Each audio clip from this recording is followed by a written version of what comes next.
సాయిరామ్ శ్రీమాత్రే నమః.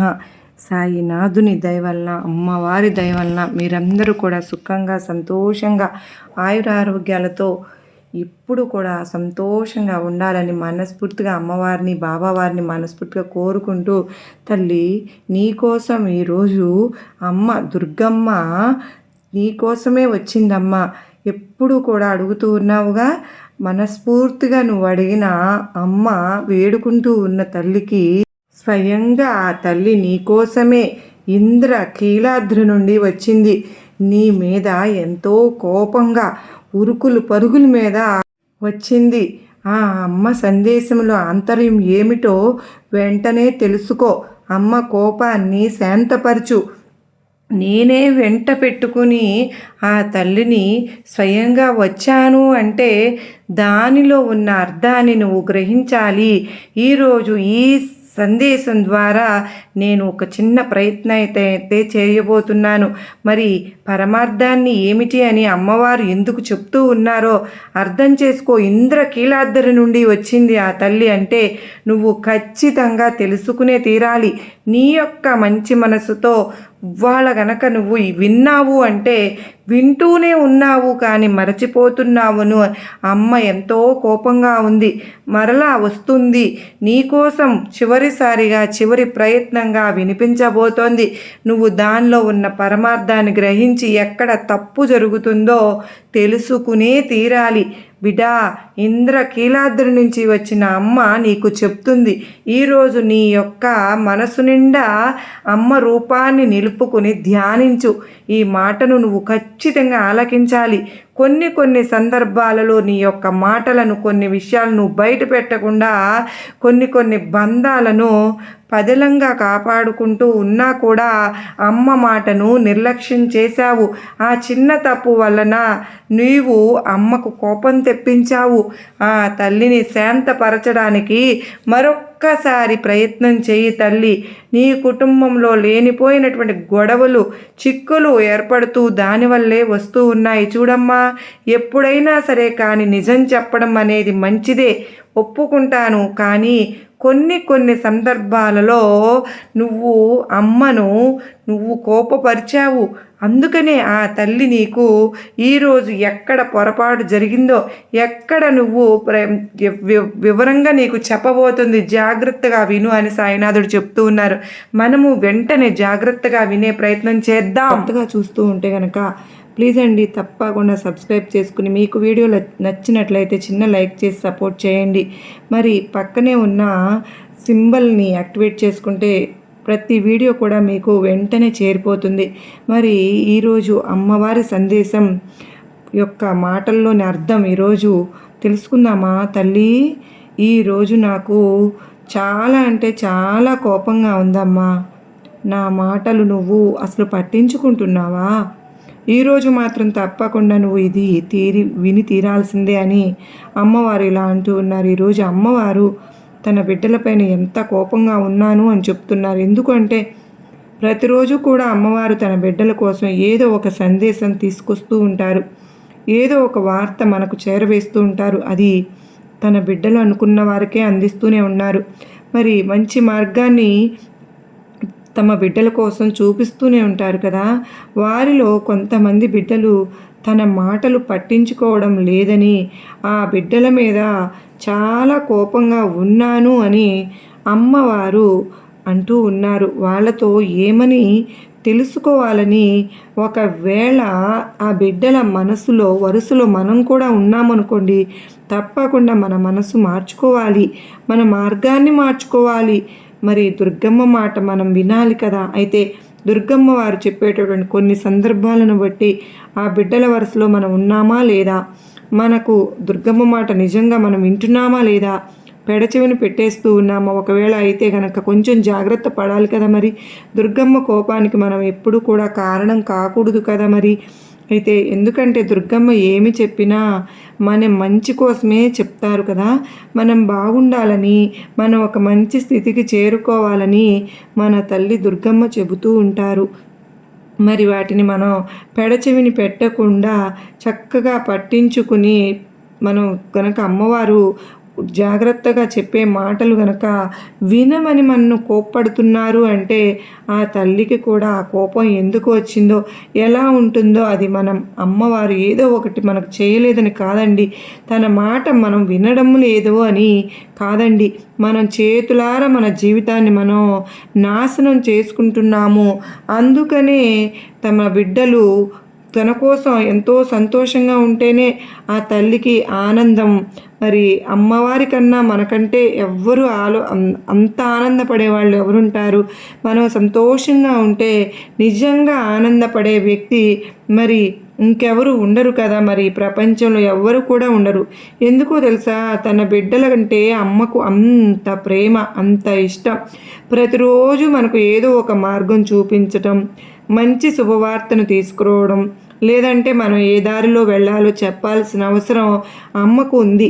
మనం ఒక్కరోజు అమ్మవారిని చేరుకుంటే ఆ తల్లి నా జీవితాన్ని మారుస్తుంది, నాకు మంచి జీవితాన్ని ప్రసాదిస్తుంది. ఒక్కరోజు మనం కోరుకున్న దానికి అమ్మవారు జీవితం మొత్తం మనం వెంట నడుస్తూ ఉంటారు ఫ్రెండ్స్. మరి ప్రతిరోజు తమకు ఎటువంటి ఒక మార్గాన్ని చూపిస్తూ మనకు ఉంటున్నారు. మనకు వచ్చిన బాధల్లో మన బాధల్ని వింటూ మనకు ఒక మంచి మార్గాన్ని నడిపించడం కోసం ఆ తల్లి ఎప్పుడు మన వెంటే ఉంటూ ఉన్నారు. మనస్ఫూర్తిగా మనం నమ్మితే ప్రతి దానిలోనూ మనకు అమ్మ కనపడుతుంది. ప్రతిరోజు తనకైనటువంటి ఒక మార్గాన్ని చూపిస్తూనే ఉంటారు. మరి ఆ తల్లి ఆ విధంగా మన పైన అంత జాగ్రత్తగా ఉన్నప్పుడు కనీసం మరి ఆ తల్లి చెప్పేటటువంటి మాటలు మనం వినవలసిన అవసరం మన పైన ఉందా లేదా, మనం ఒక్కసారి ఆలోచించుకుందాం. ఈరోజు అమ్మవారు అందుకే చెప్తూ ఉన్నారు, నీ మీద నాకు ఎంతో కోపంగా ఉందమ్మా అని. అది ఎవరిని ఉద్దేశించి? అందరినీ కాదండి అన్నది, కొంతమంది బిడ్డలను ఉద్దేశించి. వాళ్ళు ఎంతో అమాయకులు. ఆ అమాయకులు బయటకు వెళ్తే ఎంతమంది మోసం చేయాలని చూస్తూ ఉంటున్నారు. చాలామంది చేతుల్లో మోసపోతూ ఉన్నారు. అలాంటి వారికి అమ్మవారు ముందే జాగ్రత్తలు చెప్పి ఈ దారిలో వెళ్ళమ్మా అంటే అది ఎవరూ పట్టించుకోకుండా మళ్ళీ మోసపోయి తిరిగి మళ్ళీ అమ్మవారి దగ్గరకు వచ్చి అడుగుతూ ఉంటున్నారు. ఆ తల్లి మీద మనకు ఉన్నంత ప్రేమ ఇంకెవరికి ఉంటుందండి? మనల్ని పట్టించుకునేది అమ్మే. నిజంగా పట్టించుకోవడం లేదా? మనం అడిగిన కోరిక ఏది కూడా ఆ తల్లి మనకు నెరవేర్చడం లేదా? మనం ఒక్కసారి ఆలోచించుకొని ప్రశ్న వేసుకుందాం. ఎన్ని రోజులు, ఎన్ని సంవత్సరాల నుంచి అమ్మ మనల్ని కాపాడుకుంటూ వస్తూ ఉన్నారు. మరి ఎన్ని కోరికలు నెరవేర్చుకుంటూ ఉన్నాము. చాలా దీనస్థితిలో ఉన్నామని మనం అనుకుంటూ ఉన్నాము. కనీసం ఒక్క పూట అన్నం దొరికితే చాలు అని జీవిస్తూ వాళ్ళు ఎంతోమంది ఉన్నారు కదండి. మరి ఆ వరుసలో మనం లేము కదా. మరి మనం చాలా సంతోషించాలి కదా. మనకు అటువంటి పరిస్థితి రానివ్వలేదు ఆ తల్లి. దానికి ఎంతగానో సంతోషించాలి. మన తల్లి, మన దుర్గమ్మ మనకు ఏదైతే ఇచ్చారో దానితో సంతృప్తి పడుతూ మరొక దానిని సహాయం చేయాలి మరొకరికి అని చెప్పి అమ్మ ఉద్దేశం. మన జీవితాన్ని మనం తక్కువ ఎప్పుడు చేసుకోకూడదు. అమ్మ బిడ్డలను ఒక్క ఆలోచన ఉంటుంది, తన బిడ్డలు ఎప్పుడు కూడా 10 మందికి సహాయం చేసే స్థితిలో ఉండాలనే కోరుకుంటుంది. తన బిడ్డలు బాగుంటే 10 మంది బాగుంటారని ఆ పరిస్థితి తన బిడ్డలకు కల్పించడానికి ఆ తల్లి ప్రతిరోజు ప్రయత్నిస్తూ ఉంటారు. మనం తెలుసుకోవాలిగా. అంతే. మరి అమ్మవారు చెప్పేటటువంటి మార్గాన్ని మనం చూసుకోవాలి అంటే అర్థమవుతుంది కదా. మరి అయితే ఈరోజు అమ్మవారు ఎందుకు ఇంత కోపంగా ఉన్నారు? ఎవరి మీద కోపంగా ఉన్నారు? మరి ఎందుకు నిజంగా అమ్మవారి మాటలు మనం వినడం లేదా? ఒకవేళ వినకపోతే ఆ సందేశం విని జాగ్రత్త పడడం కదా. మన జీవితాన్ని మనమే మార్చుకోవాలి కదా. అర్థమైంది కదా. అయితే అమ్మవారు నిజంగా తన బిడ్డలతో ఏమంటున్నారు తెలుసా? తల్లి, నేను ఎన్నోసార్లు నీకు నా సందేశాలు పంపించాను, నువ్వు అసలు పట్టించుకోవడం లేదు కదా. ఎన్నిసార్లు చెప్పినా నువ్వు ఇతరులకు ఏది చేస్తే అది నీకు తిరిగి వస్తుంది అని నువ్వు విన్నావా? లేదు. నేను చెప్పిన ప్రతిసారి అలాగేనమ్మా దుర్గమ్మ సరే అని చెప్పి ఇతరులు ఏమైనా అంటే చాలు వెంటనే నువ్వు కోపంతో ఊగిపోతూ ఉన్నావు. నీకు పైకి చేసే వారికి బుద్ధి చెప్పాలని, చెడు చేసిన వారికి తలపెట్టాలని నువ్వు ఎలా ఆలోచిస్తూ ఉంటున్నావు?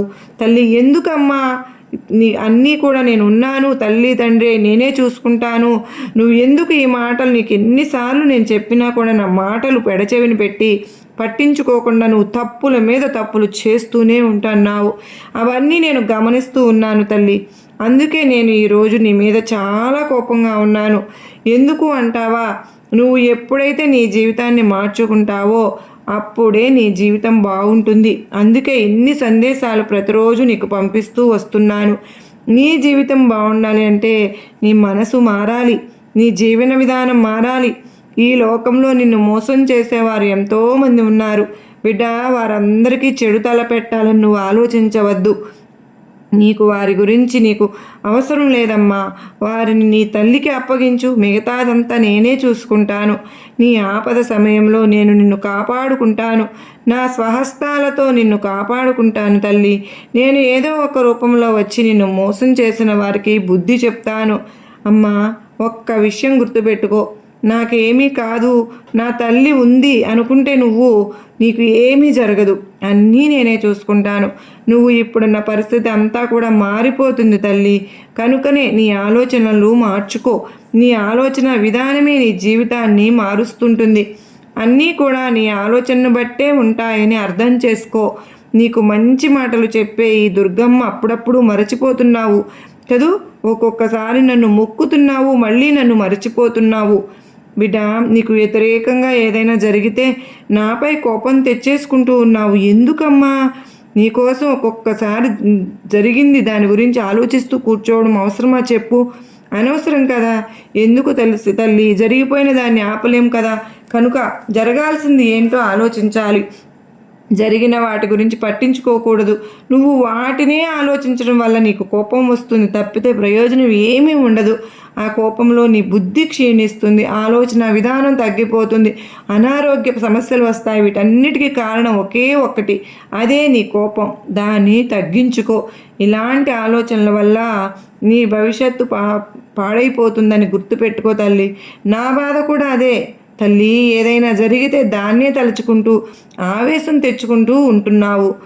అది నీ జీవితాన్ని బాధిస్తూ ఉంది. కనుక నీ ఆలోచన వలన అనవసరంగా నీ జీవితాన్ని పాడు చేసుకోకు. అన్నింటినీ విసిరిపడై అప్పటి నుంచి నీ జీవితం ఎంతో ఆనందంగా అందంగా ఉంటుంది. అలా ఉండేలాగా నేనే చూసుకుంటాను. నీకు ఎవరైనా నీ దగ్గర ఆపదకు దేనికైనా అవసరమైతే వారికి ఆపద అని నాకు అడిగిన వారికి సహాయం చెయ్యి. డబ్బు సహాయం చేయకపోయినా పర్వాలేదు, కానీ మాట సహాయం చేయొచ్చు కదా. నీకు ఒక విషయం చెప్తాను, వింటావా? చెడుని ఎదిరించాలి, మంచిని ఆదరించాలి. అలా చెడుని ఎదుర్కోకపోతే పక్కకు వెళ్ళిపోవడమే నీకు మంచిది. నీకు చెడు తలపెట్టాలని చూసేవారికి మాత్రం ఏం చేయాలో నాకు పూర్తిగా తెలుసు. వారి కర్మకు వారిని వదిలి వారి గురించి నేను చూసుకుంటానుగా. నువ్వు ఎక్కడ డబ్బు సంపాదించకపోయినా పర్వాలేదు, కానీ పాపాన్ని మాత్రం మూట కట్టుకోవద్దు. సముద్రంలాగా ఎప్పుడు గంభీరంగా ఉండాలి. సముద్రం ఎప్పుడైనా సరే మౌనంగా ఉంటుందా? ఉండదు కదా. చెప్పు. అలల శబ్దాలతో తల ఊగుతూ ఉంటుంది కదా. నువ్వు కూడా అలాగే గంభీరంగా ఉండాలి. ఇక నువ్వు పోగొట్టుకున్నవన్నీ కూడా తిరిగి నీకు తెచ్చుకునే కాలం వచ్చేసింది బిడ్డ.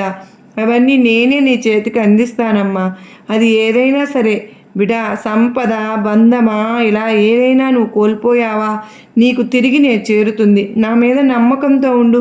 అన్నిటినీ నీకు తిరిగి చేర్చేలాగా నీ దుర్గమ్మను నేను చెప్తున్నానుగా. నువ్వు కోరుకున్నవన్నీ నీకు అందిస్తాను. ఇక నువ్వు ఎవరి దగ్గర చేయి చాపవలసిన అవసరం లేదు. కనుక రాని దానికోసం దిగులు అనవసరం. నీకు కావలసింది నేను, ఆశపడేది నేను నీకు అందిస్తాను. బిడ్డ, నమ్మకంతో ఉండు. నీకు అంతా శుభమే జరుగుతుంది. ఈ తల్లి అంటూ ఉన్నారు కదా, ఈరోజు మనకు అమ్మ అభయం ఇస్తూ ఉన్నారు, మాట ఇస్తూ ఉన్నారు. ఈ సందేశం విన్న తర్వాత, శ్రద్ధగా ఆలకించిన తర్వాత మనకి ఈ పాటికి అర్థమైపోయి ఉండాలి. బిడ్డ, ఎవరిని గురించి నువ్వు ఆలోచించొద్దు అని అమ్మవారు చెప్తున్నారు.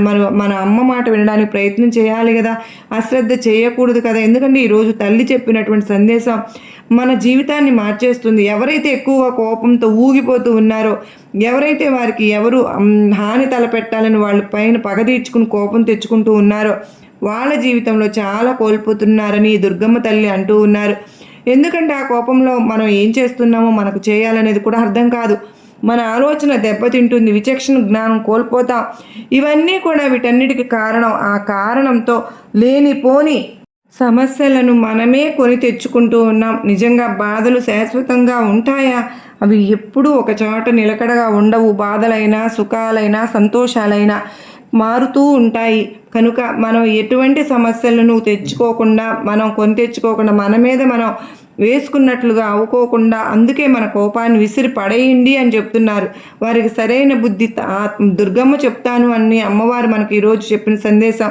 మనం గనక తెలిసి తెలియక ఈరోజు ఈ సందేశంలో గనక అర్థాన్ని గ్రహించినట్లయితే, తెలిసి తెలియక ఎవరినైనా మనం ఇబ్బంది పెడుతూ ఉంటే ఆ తల్లి మన కోసమే ఈ సందేశాన్ని చెప్తూ ఉన్నారని గ్రహించి మనం ఎవరిని కూడా మాటలతో కానీ చేష్టలతో కానీ బాధ పెట్టకూడదు. నిజంగా అది దుర్గమ్మకు ఎంతో బాధను కలిగిస్తుంది. మన దుర్గమ్మకు బాధ కలిగించే విషయం మనం ఎందుకు చేస్తాం చెప్పండి. నిజంగా మనలో ఈరోజు అందరూ కాదు కానండి, కొంతమంది ఎవరైతే అనుకుంటున్నారో వాళ్ళందరూ అమ్మ మాట విందాం. మరి అమ్మవారిని మనస్ఫూర్తిగా వేడుకుంటూ స్వయంగా సాయినాథుడే మన తల్లిని దుర్గమ్మను వెంట పెట్టుకుని మన కోసంగా తీసుకొచ్చిన ఈ సందేశాన్ని ఆలకించాం కదా. మరి జాగ్రత్తగా మనసులో నిలుపుకుని ఆరాటంగా అమ్మ తొందరగా మనకు గనక ఈరోజు మర్చిపోయాము అంటే గనక ఇంద్రకీలాద్రికి రావాలని అంత కుతూహలంగా ఉన్నప్పుడు మన అమ్మవారి ద్వారా మనకు సాయినాథుడు దారి చూపించినందుకు కృతజ్ఞతలు తెలియజేసుకుంటూ మనం అమ్మ దగ్గరకు వెళ్ళి క్షమాపణ చెప్పుకుందామండి. అమ్మకు కోపం తెప్పించే పనులు మనం ఎందుకు చేయాలి? మరి మనందరము కూడా అమ్మవారి బాటలో, సాయినాథుని బాటలో నడవాలని నేను కూడా మనస్ఫూర్తిగా కోరుకుంటూ సర్వే జనా సుఖినో భవంతు.